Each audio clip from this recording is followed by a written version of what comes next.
Vous avez été nommé dans l'ordre de la Légion d'honneur le 1er janvier. C'est un honneur pour notre territoire.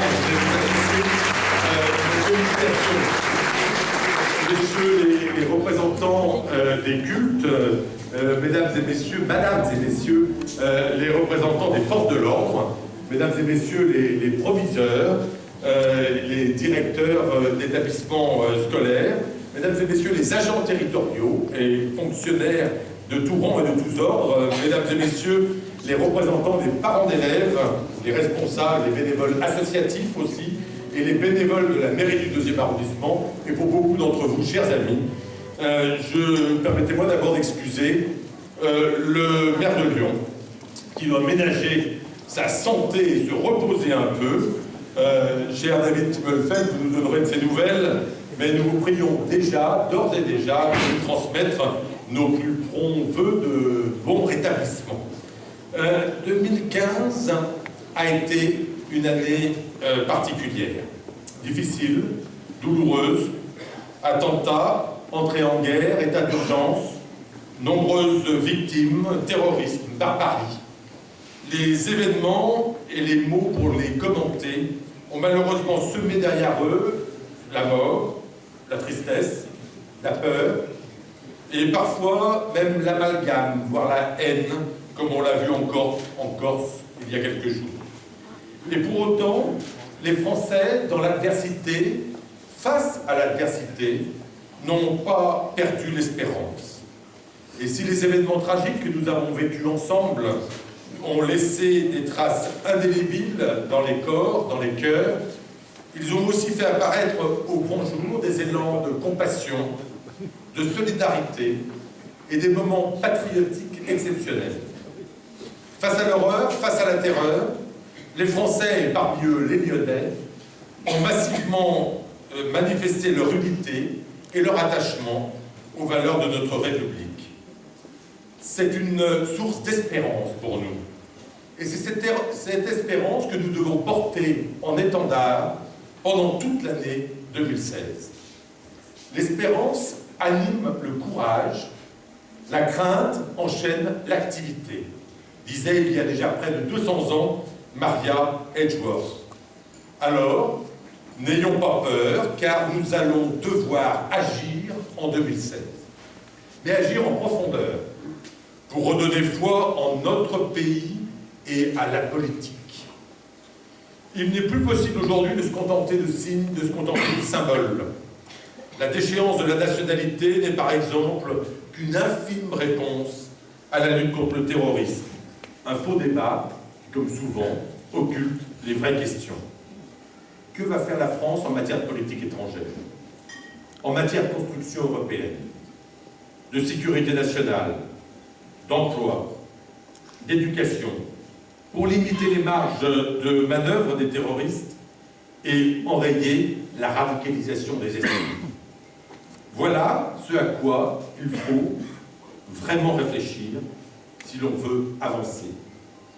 Et pour préparer les grands choix nationaux de 2017, 2016 doit être l'année du renouveau, du courage, des vraies réformes structurelles, mais aussi politiques. Car quel citoyen croit encore aujourd'hui qu'il peut changer sa vie par un bulletin de vote? Aucun, ou presque.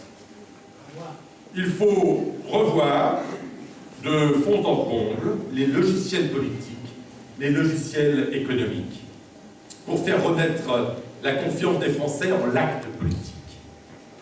Peu importe le fait qu'un Emmanuel Macron soit membre d'un gouvernement de gauche, s'il fait bouger les lignes en matière d'assouplissement des 35 heures ou encore d'adaptation des statuts des fonctionnaires. Les Français veulent des solutions aux maux de notre société, à commencer par celui du chômage, les déficits, l'immigration intensive, la lenteur de la justice, la lourdeur du code du travail, le gaspillage d'argent public, les rentes de situation, etc., etc. Vous connaissez, comme moi, tous les problèmes qui se posent aujourd'hui à la France. Et je voulais saluer, au passage, le discours très volontariste entendu hier de la part de notre tout nouveau président de région, Laurent Wauquiez, hier soir, à quelques centaines de mètres d'ici, lors de son élection.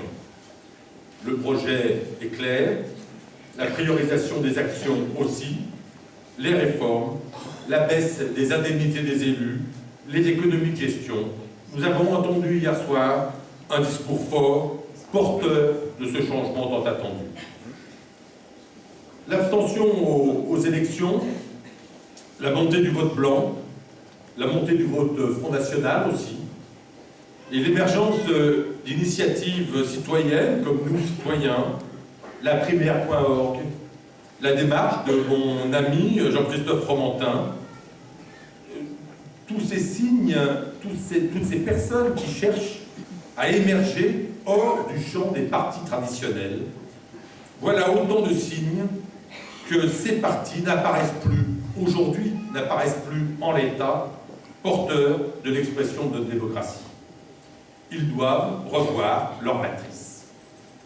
Et dans nos territoires, nous devons travailler ensemble, au plus proche de la réalité des choses, au plus proche de la réalité du terrain, au-delà des clivages et des sempiternelles invectives partisanes, entre gens de bonne volonté, pragmatiques, déterminés à agir au service de la collectivité. Nous devons porter des idées et non des idéologies, des actions plutôt que des déclarations. En un mot, revenir à la res publica, à la chose publique, à la vraie politique. Et c'est bien depuis nos territoires, à partir du terrain, que nous pouvons le faire, en travaillant ensemble, région, métropole, commune, arrondissement, sans exclusive, sans ostracisme. Oui, 2016 doit aussi être l'année du renouveau politique territorial. Il ne suffit pas de redécouper les territoires à la convenance des uns ou des autres, mais bien d'établir une vraie répartition des compétences, des mutualisations de moyens, des synergies de projets. Nous attaquons l'an 2 de la métropole, monsieur le premier vice-président de la métropole. Il est maintenant temps, à notre avis, de faire des vraies réformes pour que notre nouvelle organisation tienne toutes ses promesses de modernisation et d'économie dans le respect de chacun, bien sûr. Et à l'heure où l'État multiplie les transferts de charges aux collectivités locales et baisse leur dotation, il faut faire preuve d'innovation. Nous y sommes obligés, nous y sommes condamnés même. Mais c'est une peine que nous devons prendre comme une chance de travailler autrement, avec plus d'efficacité, en nous appuyant notamment, comme le fait le secteur économique, sur le travail collaboratif et sur la révolution numérique. Sans cette mutualisation, cette collaboration, cette créativité, les solutions ne viendront pas. Dans la pratique, se présentent sur notre agglomération deux opportunités exceptionnelles en 2016. D'abord, la privatisation de l'aéroport Saint-Exupéry. Il faut trouver les moyens de ne pas abandonner cet atout majeur de notre territoire qui a vocation à devenir dans les 20 ans la deuxième porte d'entrée aéroportuaire de notre pays. Et là, les efforts de tous les partenaires, ensemble, qu'ils soient privés ou publics, doivent converger. Deuxième cas, celui du devenir du musée des tissus et des arts décoratifs. Devons-nous laisser disparaître, ou au mieux partir hors de Lyon, l'une des plus importantes collections au monde de l'histoire du textile, qui représente en plus pour nous Lyonnais l'ADN même de l'histoire industrielle de notre ville. La collection d'objets d'art décoratif lyonnais n'a-t-elle pas naturellement vocation à trouver sa place au musée des Beaux-Arts ou au musée de Gadagne? Souhaitons que la réunion de travail prévue dans quelques jours fasse émerger de la part de l'État et de la métropole des solutions pérennes pour ces deux importants outils de rayonnement culturel et économique. Apprendre à mieux travailler ensemble. J'espère très sincèrement qu'avec le maire de Lyon, nous y parviendrons enfin. Et aujourd'hui, j'ai plutôt bon espoir. Les signes sont là. Il a finalement accepté notre proposition de suivi du plan Presqu'île que nous avons amorcé avec l'adjoint à l'urbanisme Michel Lefavre. Nous avons installé un canal d'information. Reste maintenant à mettre en œuvre une vraie concertation. Car nous souhaitons apporter notre expérience d'usage, notre connaissance du terrain aux projets qui vont être lancés sur ce mandat. 2016 d'ailleurs ne sera pas plutôt l'année en la matière, l'année de tous les changements, mais plutôt le temps de la préparation de 2 projets structurants pour notre cœur d'agglomération, à savoir la rue Victor Hugo, la fameuse rue Victor Hugo, dont nous allons défendre le meilleur projet possible. Et ce, compte tenu de l'enveloppe budgétaire restreinte, au regard des vrais besoins. Mais Gérard Collomb a fait ses choix et nous travaillerons en conséquence. Tout comme, deuxième sujet structurant, la première étape de la transformation du centre d'échange de Perrache. Et à ces réflexions s'ajoute aussi celle de l'entretien de la rue de la République que nous demandions et sur lequel le maire de Lyon s'est engagé avant la fin du mandat. En matière de travaux, à proprement parler, nous aurons aussi à collaborer sur le suivi de tous les grands chantiers dans le 2e arrondissement, et ils sont nombreux. Le parking Saint-Antoine, l'Hôtel-Dieu, les actes 2 de Confluence, et j'ajoute à cela 2 nouveaux chantiers, celui de la résidence des personnes âgées RINC, qui débutera en 2016, tout comme un autre projet privé, mais tout aussi emblématique, de la reconversion de l'ancienne faculté catholique sur le site Bellecour. Autant d'occasions de travailler avec les adjoints, avec les services de la ville, mais aussi avec ceux de la métropole, au projet de demain. C'est aussi par là que passe le renouveau politique. Alors tous ces aménagements sont des marqueurs forts du développement de notre métropole. Mais ils ne sont pas tout. Pour le bien vivre ensemble, et comme nous nous y étions engagés il y a 1 an, quelques jours après les attentats de janvier, nous voulons aussi apporter notre pierre à la volonté de promouvoir les valeurs de la République. C'est tout le sens du pacte citoyen que la mairie du 2e arrondissement lance en ce début d'année autour de 3 axes, affirmation, éducation et valorisation. Affirmation de nos valeurs d'abord, en affichant les couleurs de notre drapeau français sur nos cartes de vœux, que vous allez recevoir cette semaine dans vos boîtes aux lettres, grâce au formidable travail des bénévoles de la mairie du 2e arrondissement, que je remercie, et avec l'édition d'un porte-clés bleu, blanc, rouge, vecteur quotidien de notre devise nationale. Éducation ensuite, au civisme, avec le lancement du passeport du petit citoyen auprès de tous les élèves de la fin du primaire, de tous les élèves du CM2.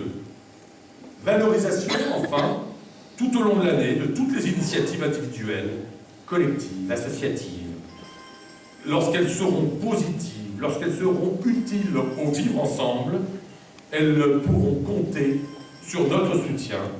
Oui, en 2016, nous voulons penser positif, nous voulons agir positif. Ce pacte citoyen contribuera, nous l'espérons, c'est son objectif, au mieux vivre ensemble. Tout comme le travail que nous allons continuer de mener au quotidien avec les élus, avec les agents de la mairie du 2e arrondissement, pour offrir des services et des espaces publics de qualité. À cet égard, je souhaite que nous puissions poursuivre la collaboration très positive engagée avec les services de l'État, de la ville, de la métropole. En effet, si le retour au calme sur les places Ampère ou sur la place de l'Hippodrome à Perrache reste relatif, la nette amélioration, la très nette amélioration de la situation est le résultat d'un vrai travail collaboratif, d'une vigilance accrue, d'un accompagnement social, d'interventions nombreuses et efficaces des services de sécurité. Je tenais à les remercier tous, particulièrement ce soir. Voilà l'exemple typique, voilà l'exemple même de ce que nous pouvons faire ensemble au-delà des clivages politiques. Il faut poursuivre cette collaboration en 2016. Tout comme nous souhaitons, nous voulons poursuivre notre travail collaboratif avec les associations, qu'elles soient sportives, culturelles, caritatives. Nous savons combien elles sont le ciment de notre vie quotidienne. Et je voulais profiter de ce moment de début d'année pour remercier tous les bénévoles de leur engagement, souvent lourd, au service des Lyonnais. Vous êtes un des piliers de notre société. Soyez-en remerciés et sachez que nous répondrons toujours présents dans la mesure de nos moyens, de nos faibles moyens de mairie d'arrondissement, mais pour accompagner toutes les initiatives d'intérêt général. J'ai déjà été très long, je ne vais pas l'être plus encore, mais avant de céder la parole à David Kimmelfeld, permettez-moi, chers amis, de vous souhaiter à tous une santé de fer, une année de joie, une année de sérénité aussi, nous en avons tous besoin, et une année de réussite. De réussite pour vous-même, individuellement, personnellement, mais aussi pour tous ceux que vous représentez, et puis pour tous ceux qui vous sont chers. Que 2016 soit placé sur le signe de l'unité et du rassemblement.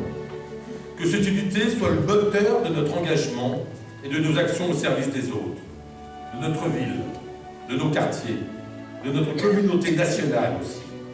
Car comme l'écrivait Antoine de Saint-Exupéry, cette phrase que j'ai décidé de mettre sur la carte de vœux de la mairie du 2e arrondissement, dans la vie, il n'y a pas de solution. Il y a des forces en marche.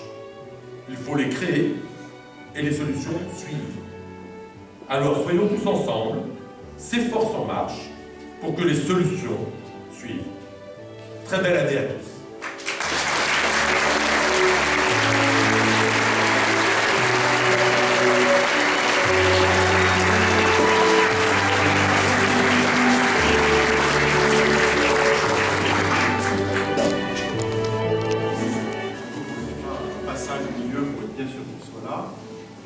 Mesdames et messieurs les responsables associatifs, mesdames et messieurs les habitants et habitants du 2e arrondissement, il y a même ici quelques habitants et habitants du 4e arrondissement. Nous sommes ouverts. Ils ne sont pas venus, cher Denis, parce que je m'exprimais ce soir, parce qu'ils ne le savaient pas, et qui sont venus par fidélité au maire du 2e arrondissement.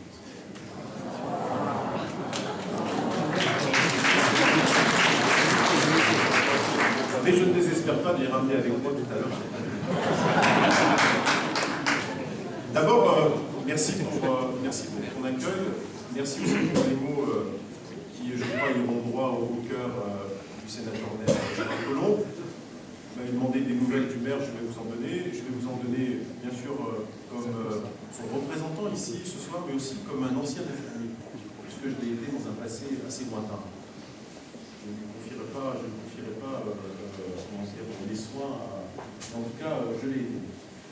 Vous dire que Gérard Collomb, bien évidemment, et vous le savez, a eu un ennui de santé. Il faut qu'il reprenne de manière prudente ses activités. Il a commencé à le faire hier soir, puisqu'il était à l'hôtel de ville pour adresser ses vœux au corps constitué. Il va reprendre doucement son activité. Je sais pour lui, pour avoir échangé avec lui dans l'après-midi, que c'est, vous en doutez, un véritable déchirement de ne pas être présent aux vœux dans les différents arrondissements. De mémoire de Lyonnais ou de Lyonnaise qui a connu Gérard Collomb comme maire de Lyon, je crois que c'est la première fois qu'il n'assiste pas aux vœux des arrondissements, mais je sais que vos pensées vont vers lui et sachez qu'il vous adresse de la manière la plus chaleureuse, la plus profonde, avec beaucoup de conviction, avec beaucoup d'engagement, tous ces vœux pour l'année qui vient de démarrer, des vœux de prospérité, des vœux de santé, mais aussi des vœux d'union tels que nous l'avons connu dans les périodes que tu as décrites. On hésite évidemment, je crois, tu l'as dit, à exprimer ses vœux quand on vient de vivre une année aussi tragique que celle que fut 2015. Nous l'avons commencé avec les attaques contre Charlie Hebdo et l'Hypercacher. Nous l'avons terminé avec l'abomination du Bataclan et des autres lieux visés par les terroristes. Et nous nous sommes tous sans... Et la réforme constitutionnelle de février prochain devrait nous permettre de renforcer les moyens d'action contre le terrorisme dans notre pays. Mais ces attentats nous amènent évidemment à nous questionner sur l'état de notre société. Car si Daesh a piloté ces crimes, c'est une interrogation terrible pour nous tous, qu'ils aient été commis par des personnes nées en France, ayant grandi dans certaines des banlieues de nos villes.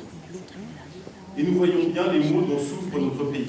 D'abord, ce chômage de masse, qui en a parlé de nous, qui ne régresse pas, les fractures territoriales qui s'approfondissent, avec un certain nombre de quartiers, voire de communes entières qui se paupérisent.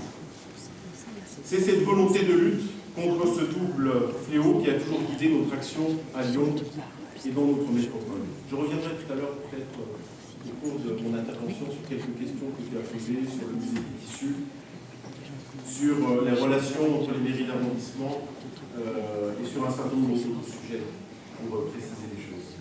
Mais je crois que d'abord, la volonté de faire cette métropole, c'est bien sûr de créer la richesse et l'emploi par le dynamisme de notre économie et mener ensuite des politiques de mixité sociale qui empêchent des quartiers de partir à la dérive. C'est pour cela que nous réalisons à Lyon et dans la métropole de grandes opérations de rénovation urbaine pour attirer des couches moyennes, des jeunes ménages dans les quartiers d'habitat social bâtis dans les années 60. C'est pour cela que parallèlement, dans les opérations d'urbanisme les plus emblématiques, comme la Confluence, nous veillons à ce que l'on construise des logements pour tous. Mesdames et messieurs, le 2e arrondissement, plus largement la Presqu'île, constitue le cœur de notre ville, la vitrine de notre métropole. Depuis 2 mandats, nous nous sommes donc attachés à lui redonner un lustre nouveau. Nous l'avons fait d'abord au nord de la Presqu'île, avec l'aménagement des places emblématiques comme Bellecour ou les Jacobins. Et je crois que chacun s'accorde à dire aujourd'hui que c'est une réussite. Nous l'avons fait surtout dans notre volonté de doubler la superficie grâce à l'opération d'aménagement de la Confluence. Dans ce mandat, nous allons accentuer encore ce mouvement de mise en valeur de la Presqu'île. Au nord, dans le 1er arrondissement, en travaillant à la rénovation de la place des terreaux. Autour de la mairie, nous restaurons aussi la place Louis Pradel, la place de la Comédie, pour donner un parvis à l'Opéra de Lyon et à l'entrée est de l'Hôtel de Ville. Plus loin, rue de la République, des travaux sont en cours pour assurer la reconversion de l'ancienne Banque de France, qui accueillera dès cette année logements, bureaux et commerces. La rue Grelais.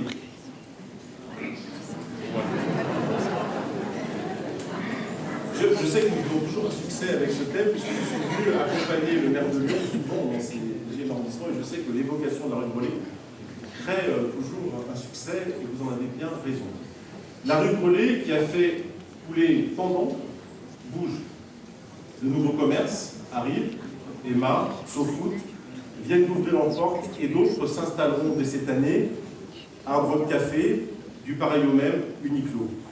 Je crois qu'une dynamique aujourd'hui est lancée sur la rue Grelais. Pour favoriser ce mouvement et en concertation avec le propriétaire des locaux commerciaux et les nouvelles enseignes, nous avons décidé de requalifier la place de la République. Enfin, pour accompagner cette mutation du secteur, nous allons rénover l'église Saint-Bonaventure, dont les façades noircies, les toitures abîmées ne sont pas du meilleur effet, ni pour ceux qui fréquentent cette église, ni pour les artistes, les touristes, mais les artistes aussi, après tout, qu'on veut attirer dans ce quartier. Un quartier qui va bénéficier de ce qui constituera un changement majeur pour la Presqu'île et pour Lyon, la réalisation du projet du Grand Hôtel Dieu.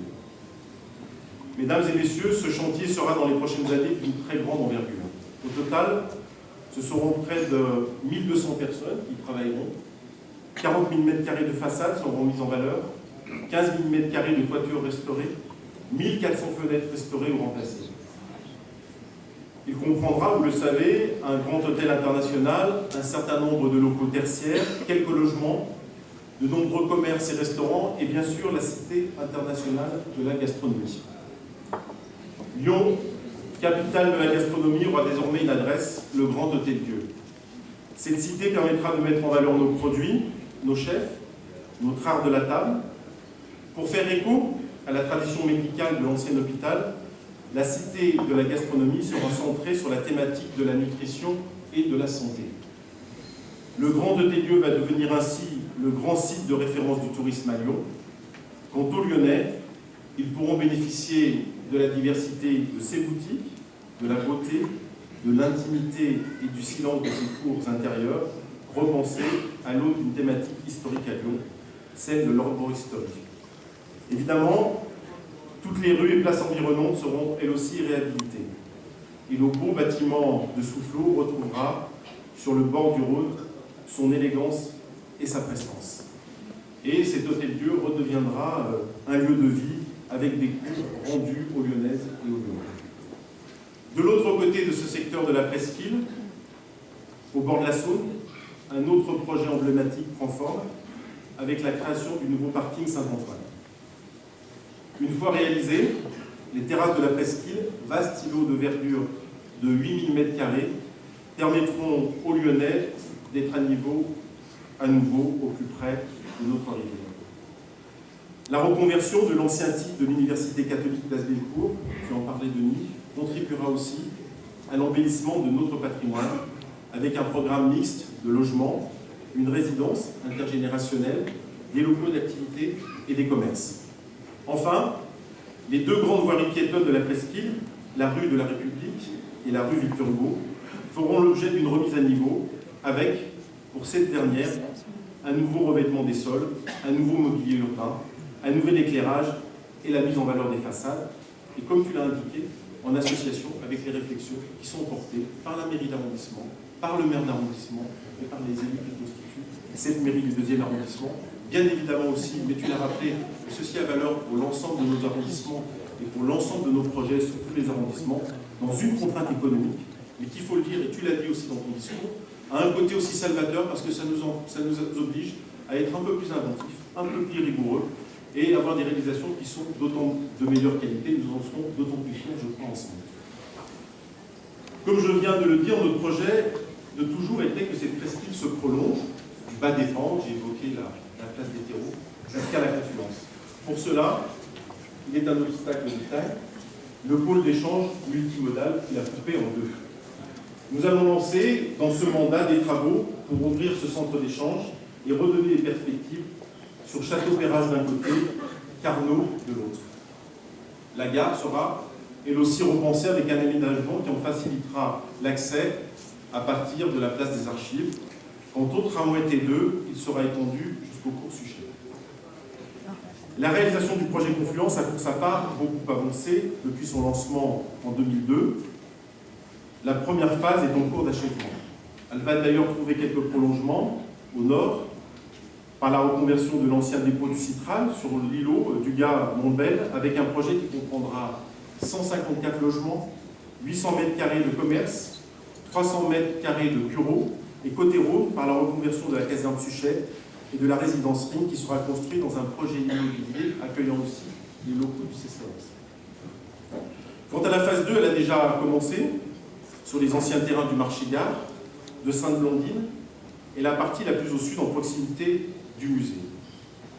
Dans les 2 prochaines années, viendront, en 2016 d'abord, la séance Kirchner-Marchand, les rives dessous, une partie de l'éco-rénovation de la cité Perrache, et la halle aux fleurs, un nouvel équipement sportif, si j'ai bien compris, tant attendu par les habitants du 2e arrondissement, par son maire et par l'ensemble de son équipe. Et puis en 2017, viendra la halle Girard, la réhabilitation de la halle Girard, qui accueillera des startups, du numérique, au sein de la French Tech. C'est 3800 m², c'est 180 postes de travail qui seront accueillis. C'est l'école supérieure des métiers artistiques, avec environ 200 étudiants, 180 000, je crois précisément. Et le long du cours Charlemagne, un nouvel immeuble réalisé par Jean Nouvel, au nom emblématique, icône, c'est 80 logements et 700 m² de commerce. L'année 2018, je ne vais pas prolonger au-delà de 2019, sinon le buffet va réchauffer ou refroidir, ça dépend de ce que Denis Broliquet nous a très modeste. L'année 2018 sera celle de l'îlot nord de l'esplanade François Mitterrand. Cette même année, nous offrirons aux habitants de la Confluence une nouvelle place vers l'îlot de musée. Parallèlement, nous pensons bien évidemment aux questions de circulation et de stationnement. Et je sais aussi, comme maire d'arrondissement, combien ces questions sont cruciales. Je rappelle au passage que dans le 4e arrondissement, nous avions expérimenté les premiers, 2002, Madame Guillon qui est devant s'en rappelle encore, l'extension du stationnement payant, qui depuis est devenu l'alpha et l'oméga, et qui n'était pas au moment où nous l'avons installé. Nous allons ainsi créer 2 nouveaux parkings de 800 places chacun sur le quai Perrache, l'un au nord, l'autre au sud, pour éviter que les voitures pénètrent à l'intérieur de la confluence. Et pour fluidifier la circulation des docks, nous ouvrirons cette année le passage Magellan près de l'immeuble de GLS. On le voit, la confluence aujourd'hui est déjà emblématique par la qualité de son architecture, par sa capacité à marier ville et nature, par ses innovations technologiques en matière de maîtrise d'énergie, comme dans l'ensemble Icari, va devenir l'un des projets de ville intelligente les plus vus en Europe. Et ce n'est pas simplement des mots, ce sont des faits. Et c'est parce que la Commission européenne la juge comme telle que nous venons de gagner un nouvel appel à projet européen avec Munich et Vienne, aucune autre ville française n'ayant été retenue, pas même Paris. Pendant très longtemps, les Lyonnais hésitaient à franchir la gare de Perrache, par-delà les routes. Aujourd'hui, la confluence est devenue un lieu de promenade pour tous, un lieu où l'on se donne rendez-vous entre amis, un lieu où l'on aime à se dépayser, à flâner au bord de la Saône, à s'émerveiller de la beauté des palmes. Vous le voyez, mes chers amis, que ce soit au nord ou que ce soit au sud, la presqu'île et le 2e Bouge vont de l'avant. En 3 mandats, c'est d'ailleurs l'arrondissement où nous avons le plus investi. Et c'est cela qui en explique sa métamorphose profonde. Une métamorphose qui ravit les Lyonnais, qui attire les touristes de plus en plus nombreux à Lyon. Car Lyon est devenue une référence. Une ville dont on nous dit désormais partout qu'elle est à la fois du charme et de la majesté. Et ce travail qui a été mené depuis maintenant 3 mandats, depuis maintenant 2 mandats, qui attaque avec ce 3e mandat, nous allons bien sûr la mener en lien étroit avec les mairies d'arrondissement. Nous allons la mener d'abord avec ce lien à la métropole, et j'ai eu l'occasion, je crois, d'intervenir et à la métropole et au conseil municipal de Lyon pour expliquer combien et comment nous allons travailler avec les mairies d'arrondissement, avec chaque mairie d'arrondissement, avec toutes les mairies d'arrondissement, pour régler les relations entre la métropole et la ville de Lyon, entre la métropole, la ville de Lyon et les mairies d'arrondissement. Et bien évidemment, le 2e arrondissement sera complètement associé à cette réflexion, à cet état des lieux, à cette action, comme le maire de Lyon s'y est engagé lors du dernier conseil municipal et comme le président de la métropole s'y est engagé lors du dernier conseil municipal. Quelques questions ont été posées sur les mairies d'arrondissement, je viens d'y répondre, et Denis Broliquier a répondu aussi en indiquant que c'était plutôt un bon signe et des signes avaient été envoyés, de le redire, et sous la responsabilité pleine et entière de la Chambre de commerce et d'industrie. Que pour autant, personne ne peut se désintéresser du musée des tissus. Ni, bien évidemment, la Chambre de commerce et d'industrie, qui en a aujourd'hui la gestion, ni, bien évidemment, les industriels qui, de près ou de loin, sont intéressés à ce musée des tissus, ni, bien évidemment, la ville de Lyon ou la métropole. Et je lance aussi un appel, puisqu'il y a une nouvelle conseillère régionale nouvellement élue, habitante du 2e arrondissement, a fortiori, la région Rhône-Alpes n'a aucune raison de se désintéresser aussi du musée des tissus. Plus nous serons nombreux à nous mobiliser autour de l'État pour trouver des solutions innovantes. Il ne s'agit pas simplement de passer la compétence d'une collectivité à une autre, il ne s'agit pas de faire endosser le financement d'une collectivité à une autre.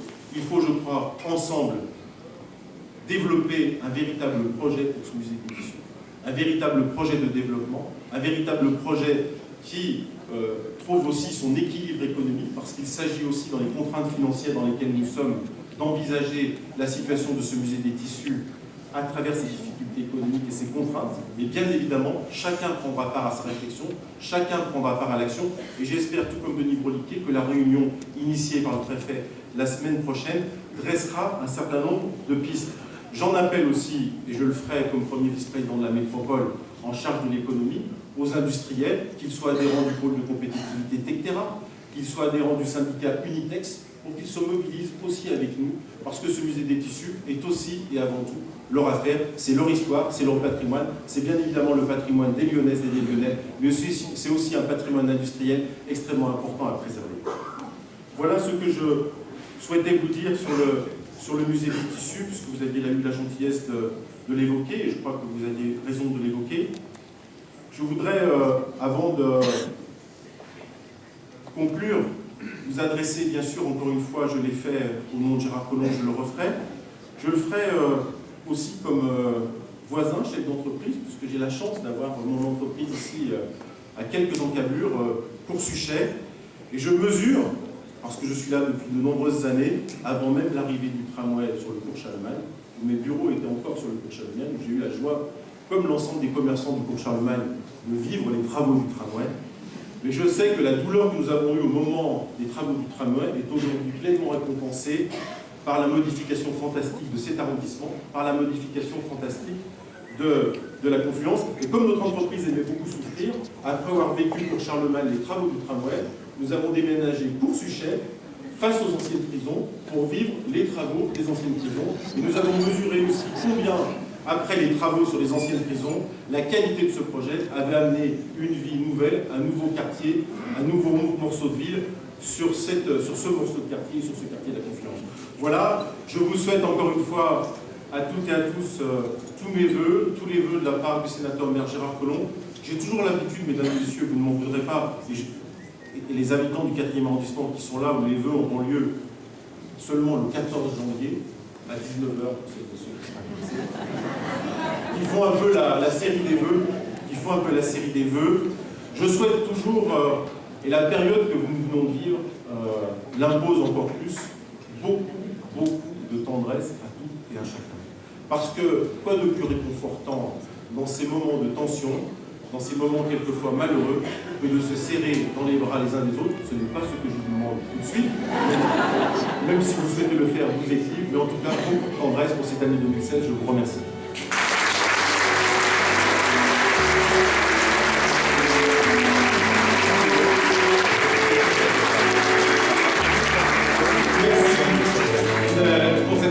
Je vous invite maintenant à rejoindre les buffets et je voulais remercier les agents de la mairie du 2e arrondissement et les scouts et guides de France du groupe Lyon Presqu'île qui sont là pour nous servir